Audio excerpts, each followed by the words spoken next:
Subscribe કરો એ high news India channel ને પછી યુટ્યુબ એપ પર બેલ આઇકોન નું બટન દબાવો અને નિહાળો એ હાઈ ન્યૂઝ ઇન્ડિયા ચેનલ।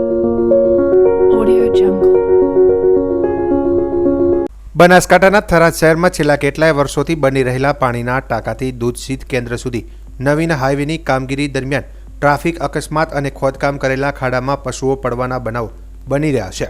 ત્યારે આજરોજ થરાદ ધાનેરા 3 રસ્તા પાસે પેટ્રોલ પંપની સામે એક નંદી હાઈવેની ગટર લાઇનમાં ફસાઈ જતા જીવન મરણ વચ્ચે ઝોલા ખાતો હતો।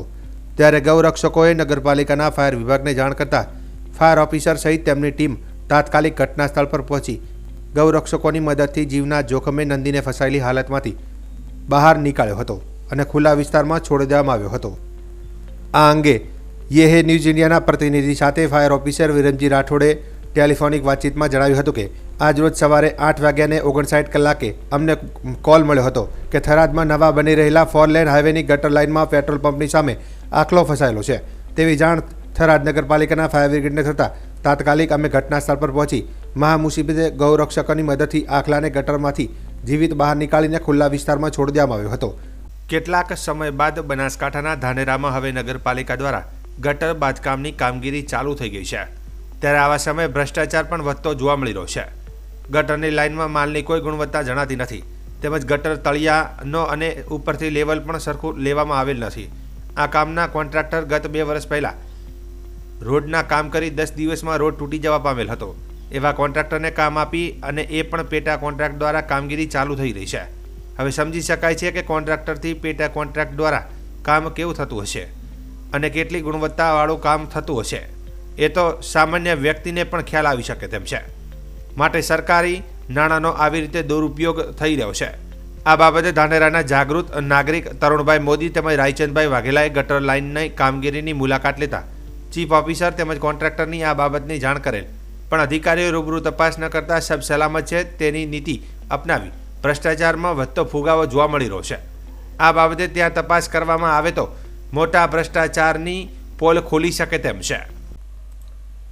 કેન્દ્રીય ચૂંટણી સમિતિની માર્ગદર્શિકા મુજબ પ્રદેશ ચૂંટણી સમિતિ દ્વારા બૂથ પ્રમુખ સંવાદ તેમજ વિધાનસભા સંકલન સમિતિ સાથે સંવાદ કરી સકારાત્મક અને સમરસતા સાથે મંડળ પ્રમુખોની ચૂંટણી પ્રક્રિયા સંપન્ન કરવામાં આવી છે। જેના આધારે બનાસકાંઠા જિલ્લાના મંડળ પ્રમુખનું પરિણામ જાહેર કરવામાં આવ્યું છે। જેમાં 13 તાલુકા સહિત 6 શહેર અને 2 ગ્રામ્ય પ્રમુખ નિમવામાં આવે છે।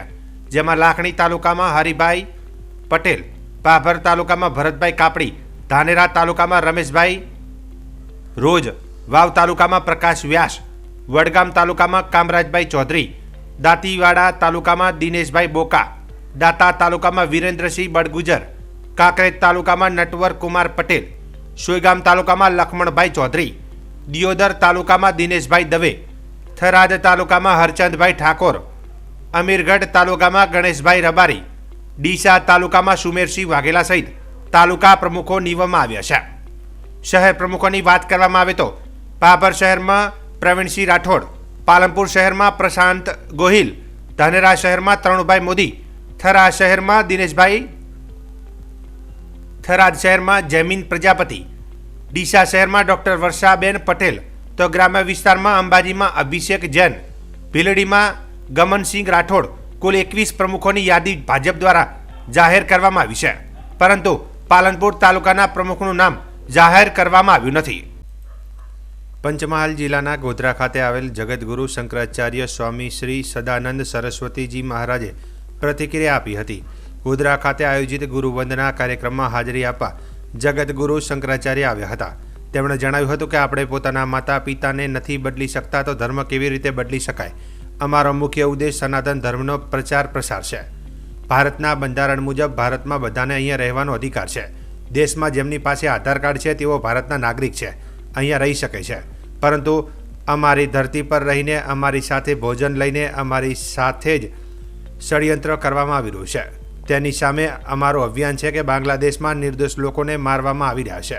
ત્યાંના લોકો જ ત્યાંની સરકારના વિરોધમાં હતા। હિન્દુઓને આ સાથે કોઈ જ લેવા દેવા નથી, છતાં પણ હિન્દુઓને પ્રતાડિત કરવામાં આવી રહ્યા છે, હત્યા કરવામાં આવી રહી છે, મંદિર તોડી રહ્યા છે। આ બધા પર રોક લગાવવી જોઈએ। ભારત સરકારે બાંગ્લાદેશની સરકાર સાથે વાત કરીને હિન્દુઓ પર થઈ રહેલા અત્યાચારને રોકવા જોઈએ. અત્યાચાર કોઈ માટે સારો નથી, પણ બાંગ્લાદેશમાં રહેનાર હિન્દુઓએ કોઈ અપરાધ કર્યો નથી, માટે હિન્દુઓ पर થઈ રહેલા અત્યાચાર આક્રમણો ફરજિયાત અટકવા જોઈએ. धर्म प्रचार के अंतर्गत दाहोद गोधरा जो है 2 स्थानों पर कार्यक्रम हुए और स्वधर्मानयन जो लोग धर्मांतरण कर रहे हैं उनको हम लोग समझाते हैं कि अपना सनातन धर्म है, हिंदू धर्म है, उसको नहीं बदला जा सकता है, इसलिए धर्म परिवर्तन का कोई विधान नहीं है। जब हम अपने माता पिता का परिवर्तन नहीं कर सकते तो जिस धर्म के माता पिता थे उस धर्म को कैसे बदल सकते हैं। मुख्य उद्देश्य सनातन धर्म हिंदू धर्म का प्रचार प्रसार है और गोधरा में धर्म सभा हुई, दाहोद में हुई और यहाँ हनुमंत धाम बनाने का जो प्लान था, योजना थी, उसका आज शिलान्यास किया। गांव-गांव में धर्म प्रचार हो, एक दर्थ ही हमारी यात्रा दोनों जिलों में हुई है। नहीं, बस्ती बढ़ने की बात नहीं है, बात है षड्यंत्र पूर्वक, छल पूर्वक, यानी जो तुम गुजराती में कहवाय छे ने छेतरे छे, हाँ, छेतरवानी जो बात है, हाँ, उस पर अंकुश लगाने की बात है। भारत के संविधान के अनुसार सभी को भारत में रहने का अधिकार है। जिसके पास आधार कार्ड है वो भारत का नागरिक है, तो रहने से तो संविधान के अनुसार कानूनन कोई रोक नहीं सकता है।